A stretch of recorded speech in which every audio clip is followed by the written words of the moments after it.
spoke to you, and I know that there's no... Muy buenas tardes, Facultad de Derecho, muy buenas tardes, Universidad Nacional Autónoma de México, muy buenas tardes tengan todos ustedes. El día de hoy tenemos un episodio muy interesante con el doctor Bernardo Bolaños Guerra, donde vamos a platicar sobre uno de sus textos que, gracias al apoyo del doctor Rodolfo Vázquez, Normas, Razones y Derechos, nos otorgó este libro para comentarlo y hemos tenido entrevistas bastante interesantes, y el día de hoy pues vamos a tener la oportunidad de hablar un poquito sobre la relación entre ética normativa y epistemología jurídica de aquí de nuestro invitado, el doctor Bernardo Bolaños. Para realizar este episodio nos encontramos Mauricio Siliceo, Bernardo Bolaños e Iván Areche. En primera instancia, doctor, me gustaría dar una pequeña semblanza de su currículum para adentrar un poquito después a la discusión sobre este interesante texto. Pues bueno, él es licenciado en Derecho por la Universidad Nacional Autónoma de México, es maestro en Historia y Filosofía de la Ciencia y doctor en Filosofía en la Universidad de París. ¿No? Él actualmente es miembro del Consejo de Redacción de Isonomía, revista de Teoría y Filosofía del Derecho, y pues tiene una gran gama de investigaciones. Sus áreas de investigación son Filosofía del Derecho, Filosofía de las Ciencias, Teoría de la Decisión y Filosofía de la Probabilidad, y Epistemología Francesa, que es un poquito también de lo que vamos a platicar el día de hoy sobre Teoría de Decisión y Filosofía de la Probabilidad. Y pues, doctor Bernardo Bolaños, usted sea bienvenido aquí a Procrastinando. Gracias. Doctor, pues yo a mí me gustaría empezar esta pequeña entrevista. ¿Cómo surge esta inquietud de realizar este ensayo de la relación entre ética normativa y epistemología jurídica? Pues miren, Rodolfo Vázquez, que es un gran impulsor de la filosofía del derecho en México, alguien que además de escribir y enseñar filosofía del derecho, ha promovido mucho la publicación de autores mexicanos, de profesores, y bueno, a mí me ha apoyado desde que era, como ustedes, estudiante en la Facultad de Derecho de la UNAM. Él me dijo que iba a coordinar una nueva antología, una selección de textos de filósofos del derecho, y me pidió un texto, y yo pensé que la relación entre los hechos y la moral, la ética, era algo poco explorado y de mucha importancia. Así por esa razón, y también por la presencia en México en esos momentos de un profesor llamado Larry Laudan, que estaba publicando mucho y con quien yo tenía interés de dialogar, incluso polemizar, me hizo escoger este tema. Mauricio. Ahora, doctor, pues creo que un tema muy importante en la formación de los abogados es esto precisamente que no se toca como debería tocarse en las escuelas, que es la epistemología jurídica. ¿Esto qué importancia tiene en el conocimiento, en el desarrollo de un abogado? Pues dentro de la rama de la filosofía, la epistemología se encarga del conocimiento, de analizar cuándo tenemos creencias que no son meras ideas, sino que son verdadero conocimiento. Y el derecho también supone conocimiento, porque no nos vamos simplemente con prácticas o solo con redes de amigos, no existe conocimiento jurídico. El conocer el Código Civil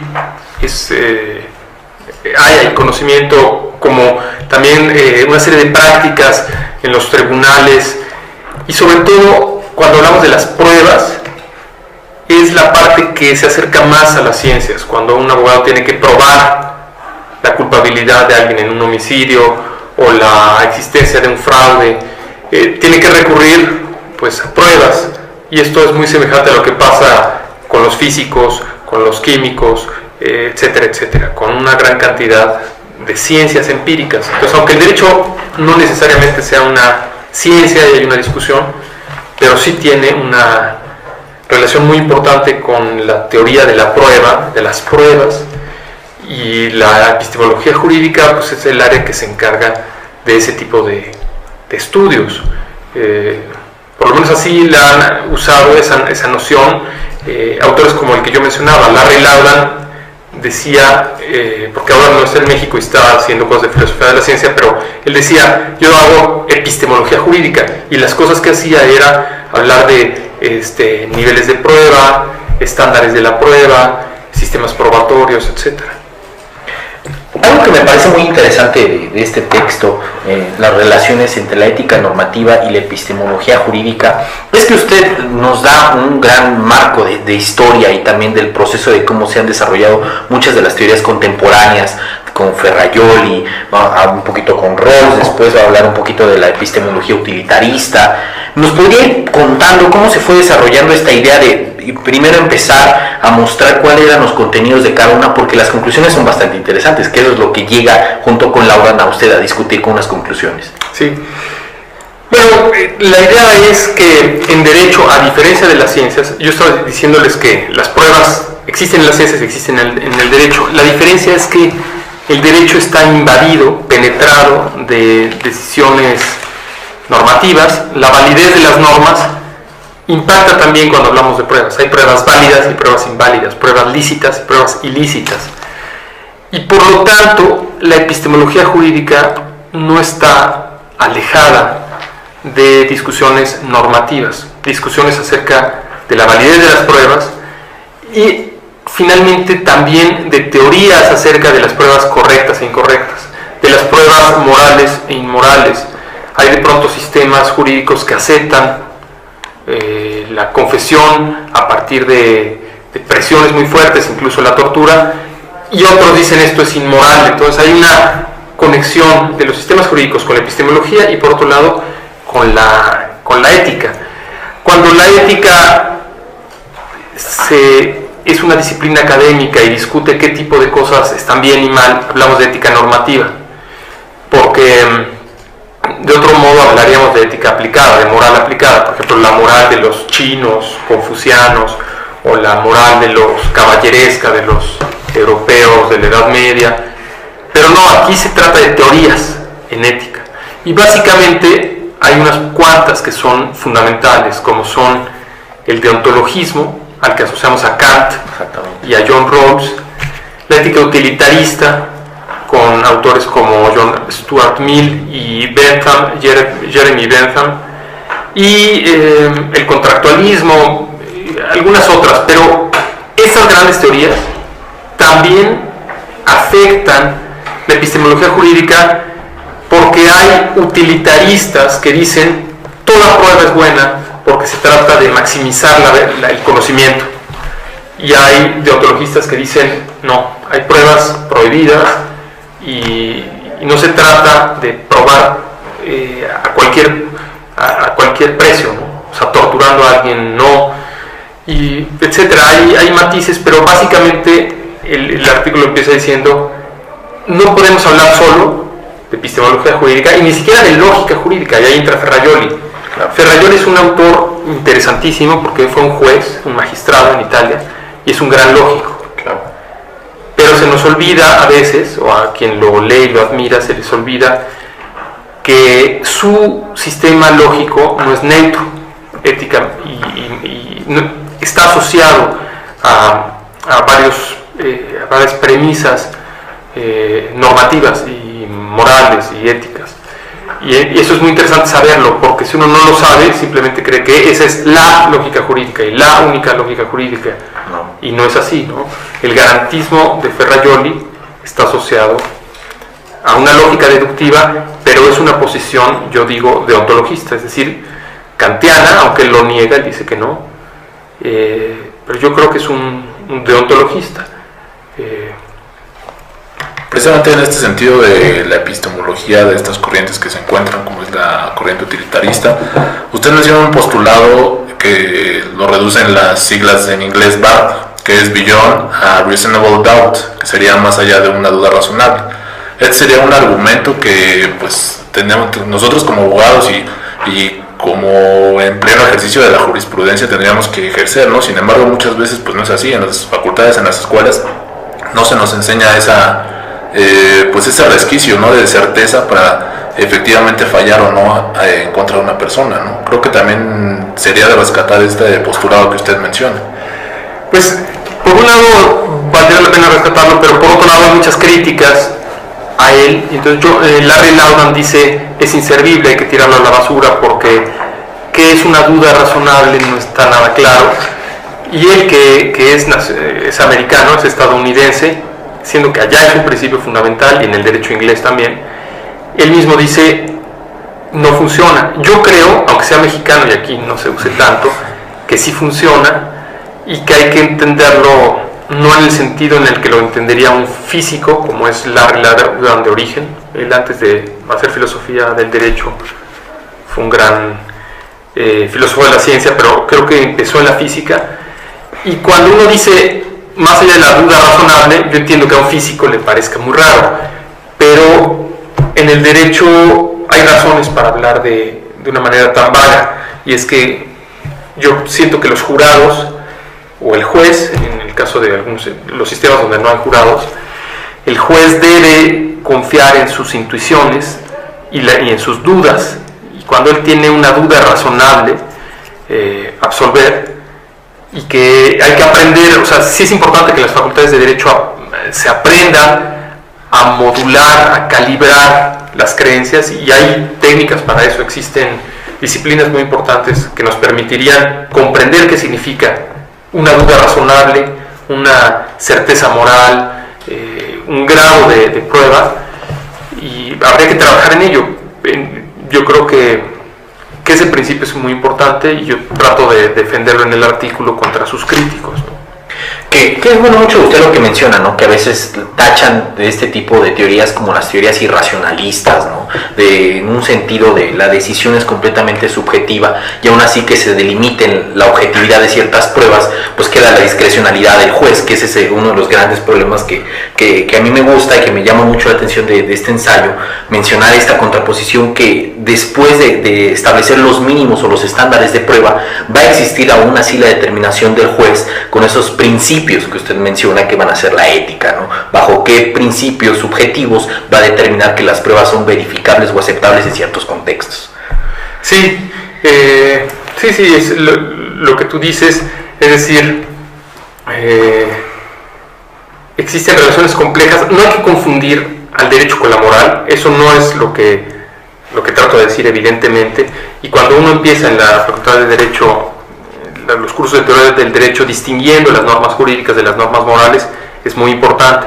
También hay que distinguir las pruebas de las normas, no se trata de confundirlos, pero una vez que uno los tiene muy claros, qué son unos y otros, hay que estudiar sus relaciones, y eso es complejo, pero hay que hacerlo, es fundamental hacerlo, y entonces fue uno de los objetivos del artículo, ver cómo, porque tú decías, la crítica es hacia el irracionalismo, hacia el subjetivismo, y lo que hay que decirles a las personas que quieren tirar muchas de nuestras prácticas, de nuestra disciplina, es, una cosa es ser subjetivo y otra cosa es ser personalista.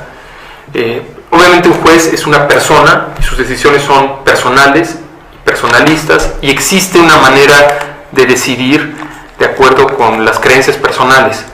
Son subjetivas, sí, pero no en el sentido de arbitrarias. Por eso muchos prefieren hablar de la probabilidad que usa el juez cuando decide, de una probabilidad personalista, más que subjetivista, para que no se confunda con caprichosa, arbitraria. La prueba de que no es completamente caprichosa y arbitraria es que, bueno, hay varios argumentos para defender que existe la decisión racional que no está basada en estadísticas y sin embargo es racional. Uno de los argumentos es que, por ejemplo, así votamos, así decidimos en la democracia, cada quien va y al momento de votar decide de acuerdo con sus criterios personales y simplemente se suman las decisiones personales, pero la democracia funciona a partir de decisiones personales. Los jurados son lo mismo, solo que en un pequeño grupo de personas que suma sus decisiones.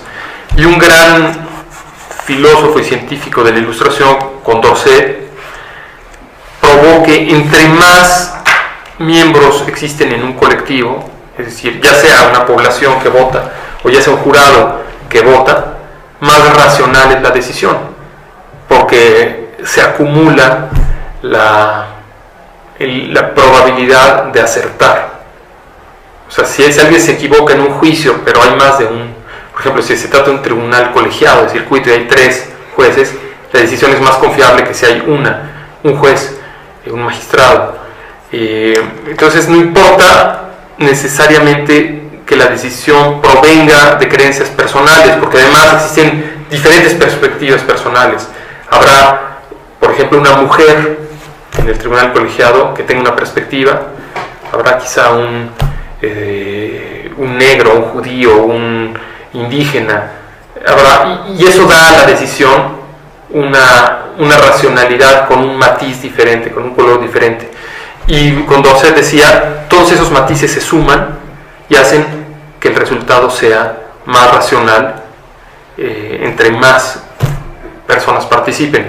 Otro argumento para decir que no es lo mismo subjetivo o personal que arbitrario es que existen reglas de admisión de las pruebas. Ahí es donde entran las grandes teorías éticas ya transformadas en leyes, ¿no? Por ejemplo, cuando existen pruebas prohibidas o cuando existen todo lo que conforma el rule of law, ellas normalmente son en beneficio del acusado, por lo menos en derecho penal.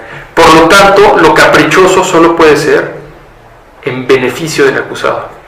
En perjuicio hay muchos candados, y entonces cuando una decisión es arbitraria, es caprichosa, en perjuicio del acusado, un buen sistema de derecho puede atajarla, pararla, mientras que cuando una decisión es caprichosa, subjetiva, en beneficio del acusado, es menos grave. No debería de ser, pero es menos grave. Entonces, todas estas sutilezas hay que estudiarlas antes de decir que el derecho es completamente arbitrario, caprichoso, subjetivo, ¿no? Partiendo de este teorema de Condorcet que usted menciona, creo que también pues parta mucho de la idea del jurado, ¿no? De este sistema del common law, que pues los juicios son llevados también a decisión por un jurado. Esto sería como aceptar que precisamente existe esa incertidumbre dentro del derecho y que por lo tanto se allegan de más personas, y en el mismo sentido sería como que un sistema codificado de plano se deslinda de la incertidumbre que pudiera existir.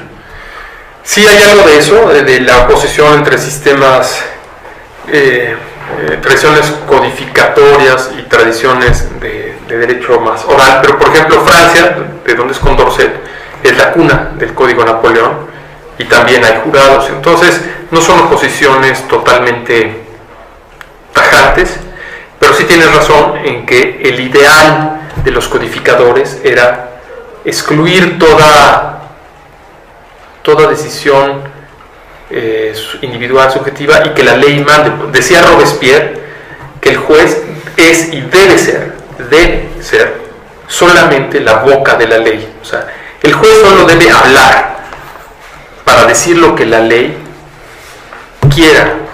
El juez no debe meter su cuchara, pensaba Robespierre, Sí, claro. antes de, contemporáneo de Condorcet. Condorcet, que era, yo creo que alguien más preparado, un intelectual y sobre todo un científico, sabía que esto era imposible. O sea, no existe un código que hable por sí mismo, y los jueces no pueden ser máquinas de la ley, no pueden ser solo bocas de la ley. Por lo tanto, es totalmente ilusorio el proyecto de un juez autómata. Y ese proyecto estaba también en Kant. Para Kant debía haber certeza en las decisiones, y eso es imposible. Entonces tenemos por un lado los codificadores y los que buscan un juez máquina y que además sea infalible, y en el otro extremo tenemos los que dicen no existe eso, y más bien hay que hacer una especie de mercadeo en las decisiones, y que las decisiones sean las más benéficas para la sociedad, pero no son ni científicas, ni objetivas, ni nada. Y este otro extremo tampoco es aceptable, porque por ejemplo, en ese caso, si cada vez que hay una revuelta popular, buscaremos un chivo expiatorio, y entonces le pondríamos la pena máxima a ese chivo expiatorio, y eso reduciría la violencia, aplacaría las masas. En medio de esas dos posiciones está la de Condorcet, la de Amartya Sen también, que dicen es muy importante no aspirar tan alto en las instituciones que creemos instituciones que ni siquiera sirvan. Eso dice Amartya Sen. Y Condorcet también lo dice, será inevitable que condenemos a algunos inocentes. O sea, eso hay que hacerse a la idea porque te lo puede probar matemáticamente. Es decir, si diario hay tantos cientos de sentencias y si el grado de error mínimo que se puede alcanzar es de 0.99, pues después de 100 juicios habrá por lo menos un inocente que irá a prisión. Es muy valeroso, muy valiente aceptar la verdad y mejor tratar de mejorar esa situación y no como Kant y Robespierre decir, no, el derecho es una máquina perfecta y eso no ocurre. Sí ocurre, y nuestras cárceles están llenas. No están llenas, tal vez, no, depende, hay discusiones, pero hay inocentes en prisión, eso no hay absolutamente ninguna duda. Algo que me parece interesante que menciona también en su texto sobre Condorcet es esta relación entre el acusado y los jueces, ¿no? Que en el enunciado me parece interesante en un campo también, en un campo de sociología, ¿no? Que debían pertenecer a la misma condición social, ¿no? O sea, como un juez iba a determinar en determinar que si era culpable o no un sujeto A que no fuera de su misma condición social. Me parece interesante porque en lo mismo que usted mencionaba, en este grado de la certeza, que se trata de dar certeza jurídica dentro de un sistema de normas, este elemento de la ideología y también de la condición social son influyentes dentro de las determinaciones judiciales. Sí, una vez que aceptas el paradigma personalista contra Laurent, contra Kant, contra Robespierre y otros, una vez que lo aceptas, también tienes que aceptar que la ideología está dentro. Y por eso es bueno aceptarlo. Por eso Condorcet decía, como son decisiones personales, ahora hay que acotarlas. Y entonces hacía un buen diseño institucional, porque decía, jurados grandes, abolición de la pena de muerte, porque si no vamos a acabar ejecutando a algún inocente, no hay duda. Y lo que tú dices, no puede ser que nobles sean juzgados por sus sirvientes, porque habrá venganza, ni viceversa. Dice él, me ha tocado a mí personalmente ver gente que dice, condenémoslo y ya vamos a cenar, ¿no? O sea, la guillotina porque ya tengo hambre. Esas son las frases de Condorcet, de eso lo presenció alguien que dijo eso. Claro, era un burgués, o un aristócrata, y seguramente la persona que estaba siendo juzgada era una persona pobre. Eso es muy importante.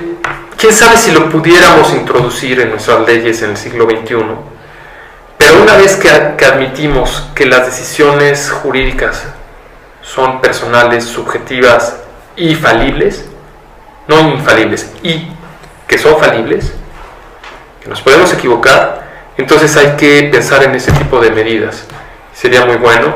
Y de hecho está ocurriendo en Estados Unidos, por ejemplo, en estudios actuales de epistemología jurídica, se muestra que cuando en un tribunal colegiado hay puros republicanos, jueces con ideología republicana, es más fácil que no debatan y al primer acusado con el que están en contra le pasan encima inmediatamente. Se llama efecto de panel. Cuando solo hay dos republicanos y un demócrata, aunque sea minoría, ya los republicanos como que debaten, la piensan dos veces antes de simplemente hacer lo que quieran, y viceversa. Si hay tres republicanos, tres demócratas, a veces pueden actuar de manera muy sectaria, muy ideologizada. Lo mismo pasa si hay tres mujeres, lo mismo pasa si hay tres hombres. Cuando las mujeres, por ejemplo, son más proclives a condenar a un acusado por delitos sexuales que un hombre. ¿Por qué? Pues hay menos hombres que sean violados, ¿no? Por lo tanto, eso no está mal, está muy bien que las mujeres juzguen a los acusados de crímenes sexuales, pero está bien que haya una minoría, por lo menos, o que haya hombres ahí, y que seamos conscientes de que existen esos problemas. Lo mismo ocurre, se ha probado en Estados Unidos con los afroamericanos. Los afroamericanos no es que favorezcan a otros negros, pero sí favorecen las libertades civiles. Si hay alguien que es discriminado, si hay alguien que se le impidió votar, traen esa memoria histórica Y es más probable que un juez negro favorezca a alguien que está pidiendo su posibilidad de votar o que no sea excluido de las listas nominales, etc. Por lo tanto, pues esa es la realidad de la decisión jurídica. Está inmersa en las características personales del juez, para bien y para mal. Regresando un poquito también al aspecto teórico de la epistemología, ¿en qué corrientes podríamos dividirla? Porque usted menciona en su artículo que hay epistemología holística, epistemología empírica, el deontologismo. ¿Cuáles serían las corrientes y qué autores podremos encontrar en cada corriente? Mira, en eso yo creo que tuve que ser un poco libre al usar los adjetivos, porque no es un tema muy desarrollado. Es decir, actualmente hay estas investigaciones que les estoy contando, pero ponerles un adjetivo y decir, tú eres un epistemólogo utilitarista y tú eres es algo que introduzco en el artículo porque ya estoy hablando de relaciones entre... O sea, el utilitarismo es una teoría ética y la epistemología es otro ámbito de la filosofía, pero como yo creo que en el derecho en particular se tocan, por eso hablo de epistemología utilitarista. En ese caso cito a Laudan. ¿Por qué Laudan? Porque Laudan lo que dice es, tenemos que ver por el bienestar de la sociedad, no tanto por el respeto de unos principios supremos, abstractos. ¿Y por qué es utilitarista? Porque los utilitaristas desde siempre han estado preocupados por el bien del mayor número y las consecuencias, y desconfían mucho de principios abstractos. El gran padre del utilitarismo, Jeremy Bentham, decía, los derechos humanos son una tontería en zancos. Y lo mismo un poco insinúa a veces Larry Laudan. Dice, el derecho a guardar silencio pues es un absurdo, porque es una manera de que se protejan los culpables. Entonces, por un lado está la epistemología utilitarista, y creo que el gran autor, no solo en México, sino mundial, es Larry Laudan. Aunque como yo no soy epistemólogo utilitarista, no creo que él tenga razón, creo que se equivoca.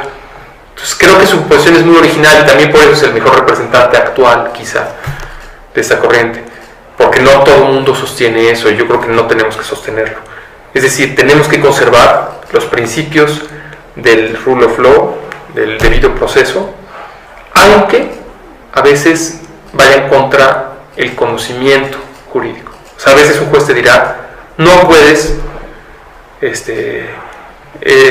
levantar el secreto fiscal o el secreto bancario, y entonces el conocimiento jurídico se bloquea. Sí, pero a veces hay buenas razones para que un juez diga eso. Epistemología holista es algo que yo usé ese adjetivo para reunir a varios autores ahí. Uno, Ronald Dworkin, porque Ronald Dworkin dice, es importante la integridad, y se refiere a la integridad del sistema jurídico, es decir, un juez que vaya más allá de un silogismo del tipo, él es un indígena, los indígenas son discriminados, por lo tanto lo libero, o viceversa, un silogismo que diga, es muy probable que él sea el culpable, y en fin, lo condeno. Él diría, hay que ver la tradición constitucional y jurídica de un país y tomar en cuenta varios ángulos. Y lo mismo dicen algunos lógicos muy sofisticados de un área llamada la inteligencia artificial o la lógica filosófica, pero autores que dicen, es peligroso usar una premisa más otra premisa para una conclusión e ignorar las otras premisas. Si tenemos un conjunto de premisas en conflicto, no puedes tomar unas como premisas y otras no, porque entonces es una trampa, ¿no? Y en el derecho hay premisas en conflicto, por lo tanto hay que hacer un intento de revisar la mayor cantidad de premisas. Eso se llama, bueno, es una lógica no monotónica, lógicas derrotables, son cosas muy técnicas, pero el mensaje que es muy, no sé si sencillo, pero por lo menos muy directo, y es, en vez de una epistemología local, en la decisión jurídica debe aspirar a la integrity de Dworkin o al mayor número de premisas, como en estas lógicas alternativas, y a eso le llamé holista, para que sea claramente comprendido, ¿no? Quizá más adelante habría que oponer entonces no tanto la epistemología empirista, la epistemología holista, sino más bien la epistemología localista, a una epistemología más holista. Y los empiristas se oponen los utilitaristas a los deontologistas. Las etiquetas siempre son tramposas, pero sirven para explicar. ¿Sí me entienden? Sí. Sirven para transmitir una idea. Después hay que desconfiar un poco. Quizá no es la mejor etiqueta, incluso para Laudan, incluso para Dworkin, pero no importa, es una etiqueta, ¿no? Que sirve en un artículo, y más adelante alguien puede decir, bueno, te voy a mejorar esas etiquetas. Pero básicamente hablo de esas dos epistemologías, una utilitarista y otra que llamo ahí holista. Algo que sería, bueno, esta duda me surge a partir también de su texto, que es el grado de cientificidad de las pruebas, ¿no? Hoy en día, que hoy vivimos una etapa donde tanto la física como muchas de las ciencias duras se están replanteando muchas cosas ante los principios de la relatividad. ¿Cómo poder darle certidumbre a estos estándares de prueba, que a veces el grado de cientificidad cada vez es menor y cada vez las pruebas tienden a ser relativas? Pues depende en qué áreas, porque tú tienes razón, hablas de la física y dices, está ahí la relatividad, o quizá la física cuántica, que tiene cosas muy raras, pero hay otros ámbitos de la ciencia en donde se gana cada vez más en certeza, y una muy conectada con el derecho es la biotecnología, la genética, perdón. Es posible, yo creo que el modelo de Laudan y de Robespierre y de Kant solo tiene esperanzas si algún día hay una compenetración total de los jueces con los laboratorios genéticos, y donde la mayoría de los casos se van a resolver usando pruebas muy sofisticadas de laboratorio. Ahí sí creo que puede haber un cambio de paradigma, entonces él tendrá razón y yo reconoceré mi derrota, y que bueno, si es así, qué bueno si eso lleva a que haya menos inocentes en prisión y más culpables en prisión. No es totalmente infalible las pruebas de DNA, porque puede haber un judicial corrupto que cambia las muestras, puede haber alguien que las contamina, hay muchos casos, pero es verdad que con la práctica podría llegar a tener mucho más rigor la prueba jurídica. Por lo pronto no estamos ahí, y por lo tanto hay que estar en el paradigma personalista, en el que lo que tenemos que tener es jueces cultos, jueces entrenados en epistemología. O sea, es una gran deficiencia en la Facultad de Derecho, no solo de la UNAM, sino en el mundo. Yo en mi tiempo nunca estudié una buena clase de teoría de la prueba que me enseñara qué significa que algo está probado, más allá de lo que diga el Código de Procedimientos Penales, un poco más allá, porque hay veces no todo está en los códigos. Eso es algo absolutamente fundamental. Es muy importante que empezar a pensar en eso, porque además no es complicado. Una vez que se hace, por ejemplo, un ámbito en donde se ha hecho con mucho éxito es en la medicina. Hay algunos programitas muy eficientes que una vez que se ve que son buenos, por ejemplo, para detectar apendicitis. Si se ubica un estudiante de medicina que es malo en el diagnóstico de la apendicitis, lo pones a jugar con ese programita y entiende y dice, claro, y aprende a diagnosticar. Lo mismo se podría hacer en el derecho. Alguien que sea muy malo para determinar si esta persona es probablemente homicida o no, porque tiene muy revueltas las probabilidades. Entonces, en vez de enseñarle matemáticas, lo que hay que enseñarle es a calibrar sus ideas. Y sí se puede, pero es una revolución en la enseñanza del derecho. Habría que introducir nuevas materias que se llamen epistemología jurídica, con nuevos profesores que hayan leído a estos autores.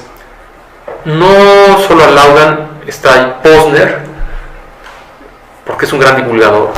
Y después hay por ahí algunos artículos que se podrían estudiar y aprenderíamos eso. Me parece interesante otro de los puntos sobre hablar de absolutos dentro del derecho y también dentro de las pruebas, ¿no? Las pruebas a veces no son absolutas y son relativas. Mencionando un poco del enunciado que usted hace de Bentham, ¿no? que se le hace absurdo hablar que los derechos humanos son absolutos. Pero en este aspecto, nosotros en esa tradición que tenemos romanista, donde pensamos que el derecho es absoluto, donde todavía seguimos acarreando esta forma continua de toma de decisión absoluta, que lo que no dice la norma y no lo contempla no hay por qué pensarlo, sino solamente aplicar la norma.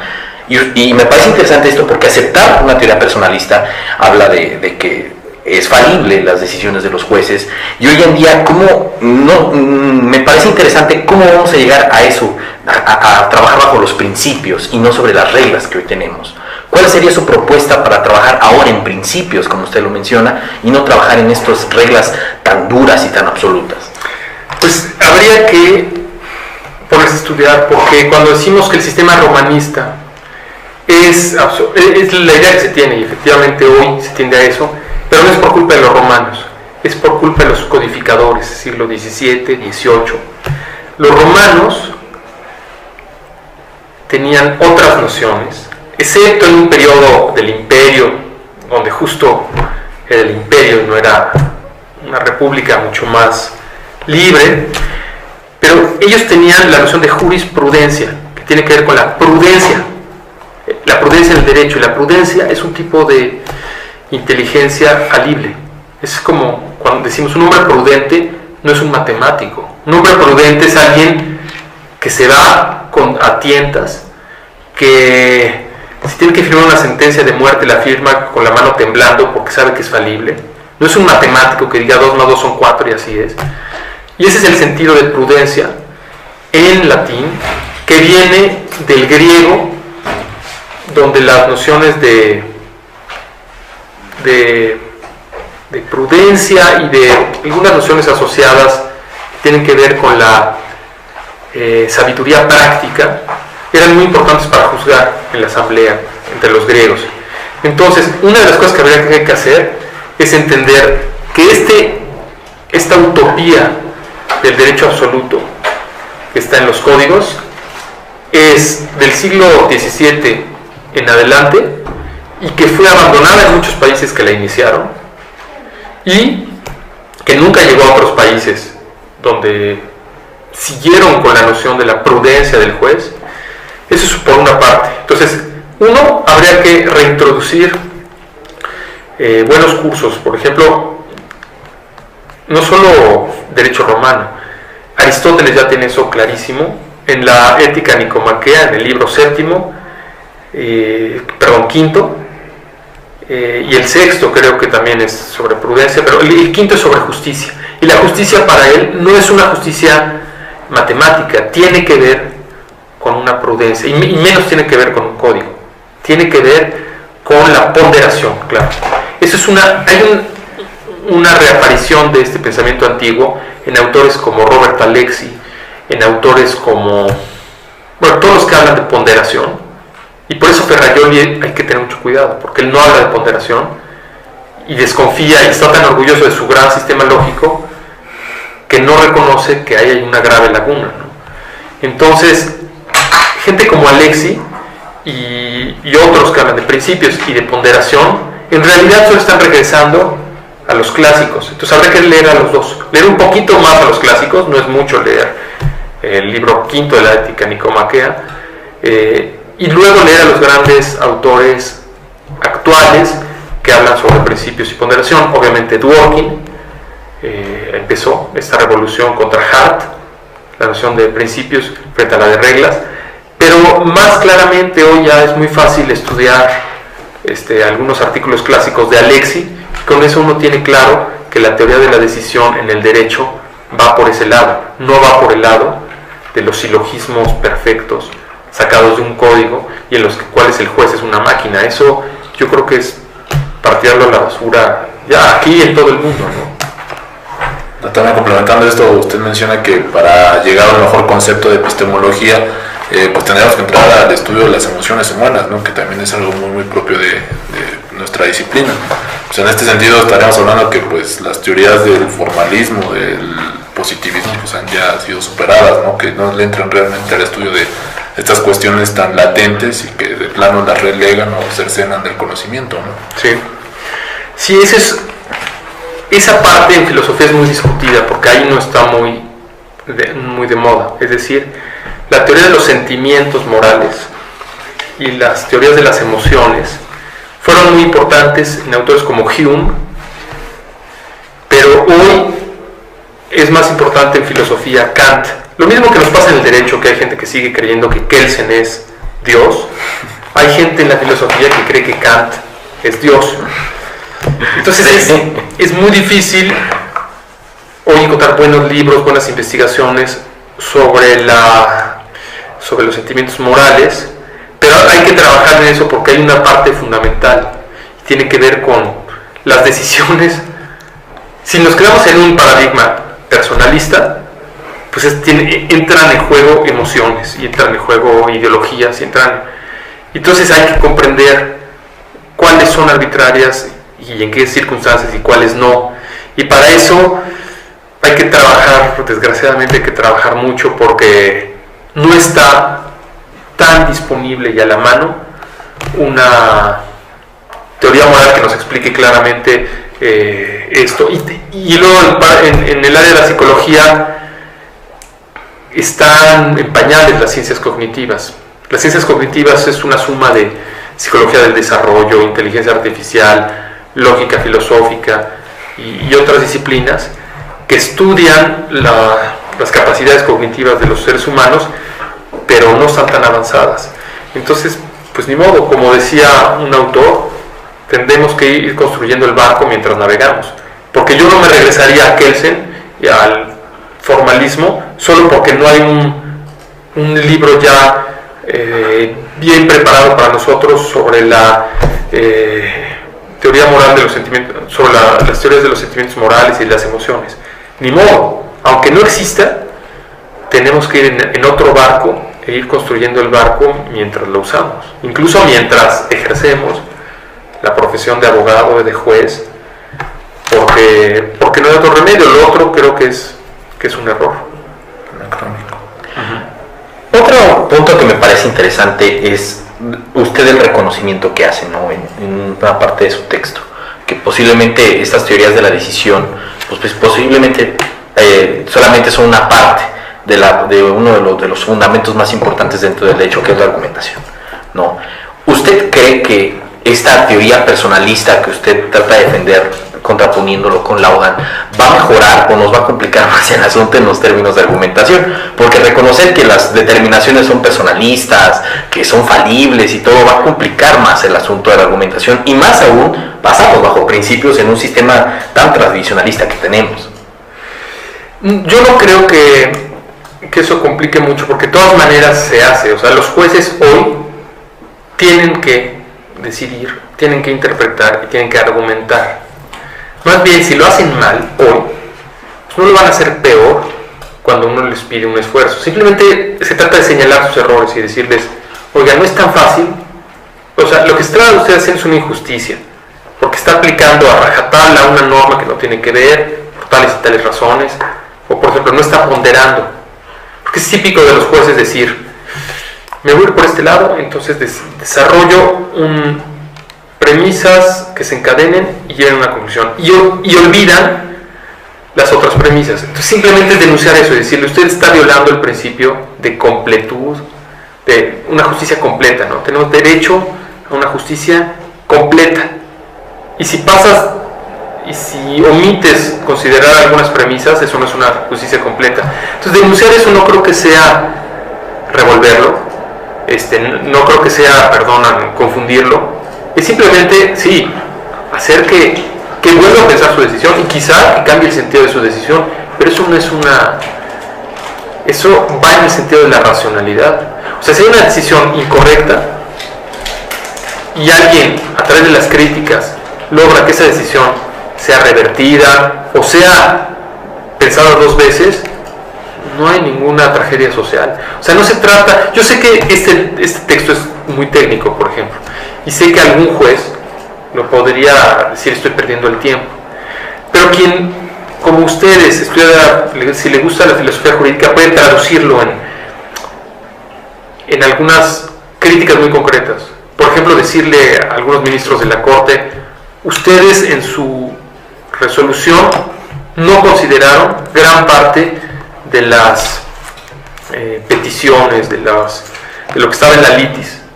Para eso no tienen que leer un artículo de filosofía jurídica. Más bien el que lo tiene que tener es el crítico, el que está, o el nuevo juez, que llegue un juez que diga, pues va a hacer un esfuerzo de mostrar que aquí no está tan fácil, que no es 2 más 2 son 4, y ese juez pues irá ganando prestigio dentro del sistema, la Suprema Corte avalará sus decisiones y finalmente algún día será ministro, etc. Es por ahí, no se trata de tirar todo nuestro sistema a la basura, eso sería... De hecho ya lo tiró a la basura Fox es decir, ya ha habido revoluciones tan fuertes que ahora estamos metidos en ellas, que simplemente poner a la gente a ver que en donde hay algunos errores no creo que sea peligroso para el sistema. Ya estamos metidos en la transformación de nuestro sistema hacia un sistema oral, más oral, y ahí tenemos que aprender a argumentar. O sea, no se trata de ese es el camino, de todas maneras es por ahí. Es que creo que coinciden en el aspecto de que, bueno, hay que trascender a muchos aspectos, pero hoy en día, desgraciadamente, con muchas de las reformas que usted menciona, desde Vicente Fox hasta el día, lo que único se ha generado es politizar un sistema normativo, un sistema jurídico, y no darle ese grado de certidumbre que nosotros buscamos con estándares de prueba y con esas teorías de la decisión. Al contrario, estas teorías de la decisión son más politizadas, y creo que el juez hoy en día confunde estos términos de los principios políticos y choca, ¿no?, con los principios de estricto derecho o que dan certidumbre jurídica. Sí, tiene razón, y esa es la crítica que siempre ha existido hacia la ponderación. O sea, cuando empezaban a defenderla algunos autores, otros decían, no, qué fácil, es una balanza en la que puedes fácilmente truquear. Sí, entonces la politización, cuando le das más libertad al juez, también puede confundirse y abusar, etc. Pero no creo que un código, que es una hoja de papel, un conjunto de hojas de papel, sea más sabio que un juez, con todo y que sea politizado. O sea, antes había irracionalidad, ahora quizá hay politización. Es peor la irracionalidad que la politización. Es mucho peor que antes te dijeran, la ley es dura, pero es la ley, y usted se va a ir a la cárcel, aunque sea inocente. Eso era peor que un juez que sea medio católico, medio izquierdista, medio priista, medio panista. Yo prefiero eso, jueces que asumen su identidad, a jueces que asumen el absurdo. Y a mí me tocó todavía un sistema en el que muchos jueces asumían el absurdo, decían, la ley es dura, pero es la ley, y no es mi problema, está en la ley. Y aunque la decisión fuese absurda, yo por lo menos creo que no diría eso. Justificaría desde sus valores, ideologías, creencias, hoy. A veces a mí me chocan algunas decisiones de la Corte, pero hay debate, son públicas. Hay gente afuera que las critica. Digamos que eso es mucho, mucho mejor que la opacidad, que el supuesto juez máquina que nunca existió, pero sí existió el absurdo, ¿no? En ese sentido, entonces, estaríamos, no sé, un poco de acuerdo con este ideal de Amartya Sen, de precisamente pues no aspirar a ideales tan altos, ¿no? De la paz mundial o cuestiones así, sino de ir como que en escalón por escalón, ¿no? Sí, porque él critica autores, sí, que echan todo a la basura porque ven algunas injusticias, y tiene razón. O sea, habría gente que dice, por ejemplo, en el lenguaje político, gente que dice, yo no soy reformista porque no quiero un pequeño cambio, quiero cambiar todo. Yo también le tengo miedo a esas decisiones, porque no se trata ni de empezar desde cero, ni de hacer experimentos muy peligrosos. No, se trata de mejorar. Entonces, y además mejorar en la realidad, no en los principios.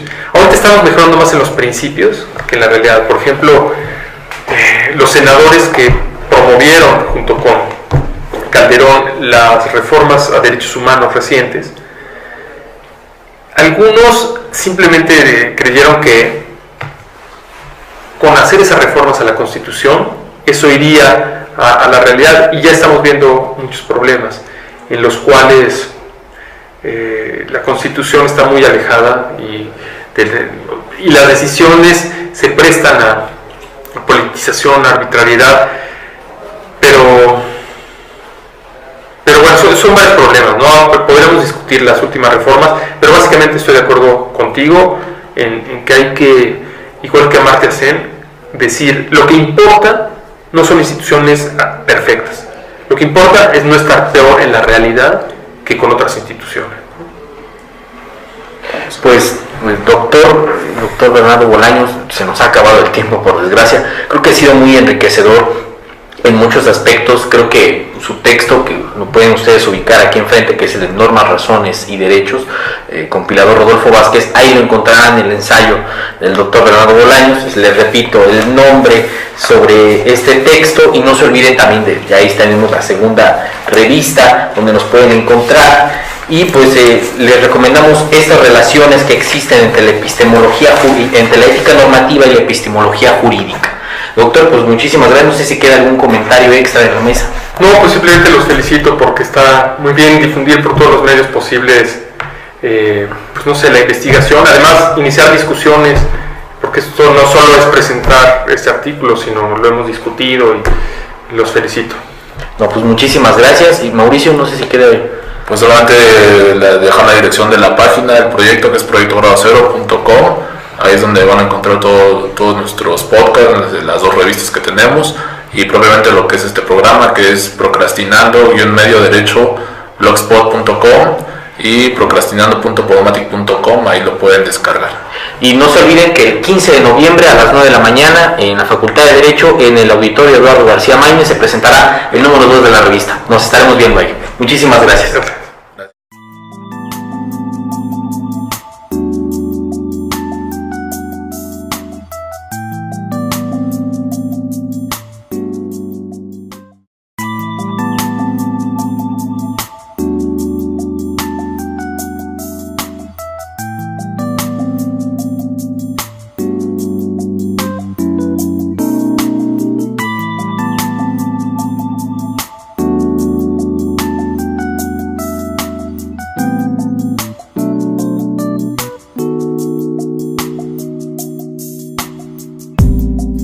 Been a long time since I spoke to you, and I know that there's no... Muy buenas tardes, Facultad de Derecho. Muy buenas tardes, Universidad Nacional Autónoma de México. Muy buenas tardes tengan todos ustedes. El día de hoy tenemos un episodio muy interesante con el doctor Bernardo Bolaños Guerra, donde vamos a platicar sobre uno de sus textos que, gracias al apoyo del doctor Rodolfo Vázquez, Normas, Razones y Derechos, nos otorgó este libro para comentarlo, y hemos tenido entrevistas bastante interesantes, y el día de hoy pues vamos a tener la oportunidad de hablar un poquito sobre la relación entre ética normativa y epistemología jurídica de aquí de nuestro invitado, el doctor Bernardo Bolaños. Para realizar este episodio nos encontramos Mauricio Siliceo, Bernardo Bolaños e Iván Areche. En primera instancia, doctor, me gustaría dar una pequeña semblanza de su currículum para adentrar un poquito después a la discusión sobre este interesante texto. Pues bueno, él es licenciado en Derecho por la Universidad Nacional Autónoma de México, es maestro en Historia y Filosofía de la Ciencia y doctor en Filosofía en la Universidad de París. ¿No? Él actualmente es miembro del Consejo de Redacción de Isonomía, revista de Teoría y Filosofía del Derecho, y pues tiene una gran gama de investigaciones. Sus áreas de investigación son Filosofía del Derecho, Filosofía de las Ciencias, Teoría de la Decisión y Filosofía de la Probabilidad, y Epistemología Francesa, que es un poquito también de lo que vamos a platicar el día de hoy sobre Teoría de Decisión y Filosofía y filosofía de la probabilidad. Y pues, doctor Bernardo Bolaños, usted sea bienvenido aquí a Procrastinando. Gracias. Doctor, pues yo a mí me gustaría empezar esta pequeña entrevista. ¿Cómo surge esta inquietud de realizar este ensayo de la relación entre ética normativa y epistemología jurídica? Pues miren, Rodolfo Vázquez, que es un gran impulsor de la filosofía del derecho en México, alguien que además de escribir y enseñar filosofía del derecho, ha promovido mucho la publicación de autores mexicanos, de profesores, y bueno, a mí me ha apoyado desde que era, como ustedes, estudiante en la Facultad de Derecho de la UNAM. Él me dijo que iba a coordinar una nueva antología, una selección de textos de filósofos del derecho, y me pidió un texto, y yo pensé que es la relación entre los hechos y la moral, la ética, era algo poco explorado y de mucha importancia, así por esa razón, y también por la presencia en México en esos momentos de un profesor llamado Larry Laudan, que estaba publicando mucho y con quien yo tenía interés de dialogar, incluso polemizar mis morales. Hay de pronto sistemas jurídicos que aceptan la confesión a partir de presiones muy fuertes, incluso la tortura, y otros dicen esto es inmoral. Entonces hay una conexión de los sistemas jurídicos con la epistemología y por otro lado con la ética. Cuando la ética es una disciplina académica y discute qué tipo de cosas están bien y mal, hablamos de ética normativa, porque de otro modo hablaríamos de ética aplicada, de moral aplicada, por ejemplo la moral de los chinos, confucianos, o la moral de los caballeresca, de los europeos de la Edad Media. Pero no, aquí se trata de teorías en ética, y básicamente hay unas cuantas que son fundamentales, como son el deontologismo, al que asociamos a Kant y a John Rawls, la ética utilitarista, con autores como John Stuart Mill y Bentham, Jeremy Bentham, y el contractualismo, algunas otras. Pero estas grandes teorías también afectan la epistemología jurídica, porque hay utilitaristas que dicen toda prueba es buena porque se trata de maximizar el conocimiento, y hay deontologistas que dicen no, hay pruebas prohibidas y no se trata de probar a cualquier precio, ¿no? O sea, torturando a alguien, no, y etcétera. Hay matices, pero básicamente el artículo empieza diciendo me hizo escoger este tema. Mauricio. Ahora, doctor, pues creo que un tema muy importante en la formación de los abogados es esto precisamente que no se toca como debería tocarse en las escuelas, que es la epistemología jurídica. ¿Esto qué importancia tiene en el conocimiento, en el desarrollo de un abogado? Pues dentro de la rama de la filosofía, la epistemología se encarga del conocimiento, de analizar cuándo tenemos creencias que no son meras ideas, sino que son verdadero conocimiento. Y el derecho también supone conocimiento, porque no nos vamos simplemente con prácticas o solo con redes de amigos, no existe conocimiento jurídico. El conocer el Código Civil hay conocimiento, como también una serie de prácticas en los tribunales, y sobre todo cuando hablamos de las pruebas, es la parte que se acerca más a las ciencias, cuando un abogado tiene que probar la culpabilidad de alguien en un homicidio o la existencia de un fraude, tiene que recurrir pues a pruebas, y esto es muy semejante a lo que pasa con los físicos, con los químicos, etcétera, etcétera, con una gran cantidad de ciencias empíricas. Entonces, aunque el derecho no necesariamente sea una ciencia y hay una discusión, pero sí tiene una relación muy importante con la teoría de la prueba, de las pruebas, y la epistemología jurídica pues es el área que se encarga de ese tipo de estudios. Por lo menos así la han usado esa noción autores como el que yo mencionaba, Larry Laudan, decía, porque ahora no está en México y está haciendo cosas de filosofía de la ciencia, pero él decía, yo hago epistemología jurídica, y las cosas que hacía era hablar de niveles de prueba, estándares de la prueba, sistemas probatorios, etcétera. Algo que me parece muy interesante de este texto, las relaciones entre la ética normativa y la epistemología jurídica, es que usted nos da un gran marco de historia y también del proceso de cómo se han desarrollado muchas de las teorías contemporáneas, con Ferrajoli, un poquito con Rawls, después va a hablar un poquito de la epistemología utilitarista. ¿Nos podría ir contando cómo se fue desarrollando esta idea de primero empezar a mostrar cuáles eran los contenidos de cada una? Porque las conclusiones son bastante interesantes, que eso es lo que llega junto con Laura Nausted a discutir con unas conclusiones. Sí. Bueno, la idea es que en derecho, a diferencia de las ciencias, yo estaba diciéndoles que las pruebas existen en las ciencias, existen en el derecho. La diferencia es que el derecho está invadido, penetrado de decisiones normativas. La validez de las normas impacta también cuando hablamos de pruebas. Hay pruebas válidas y pruebas inválidas, pruebas lícitas y pruebas ilícitas. Y por lo tanto, la epistemología jurídica no está alejada de discusiones normativas, discusiones acerca de la validez de las pruebas y finalmente también de teorías acerca de las pruebas correctas e incorrectas, de las pruebas morales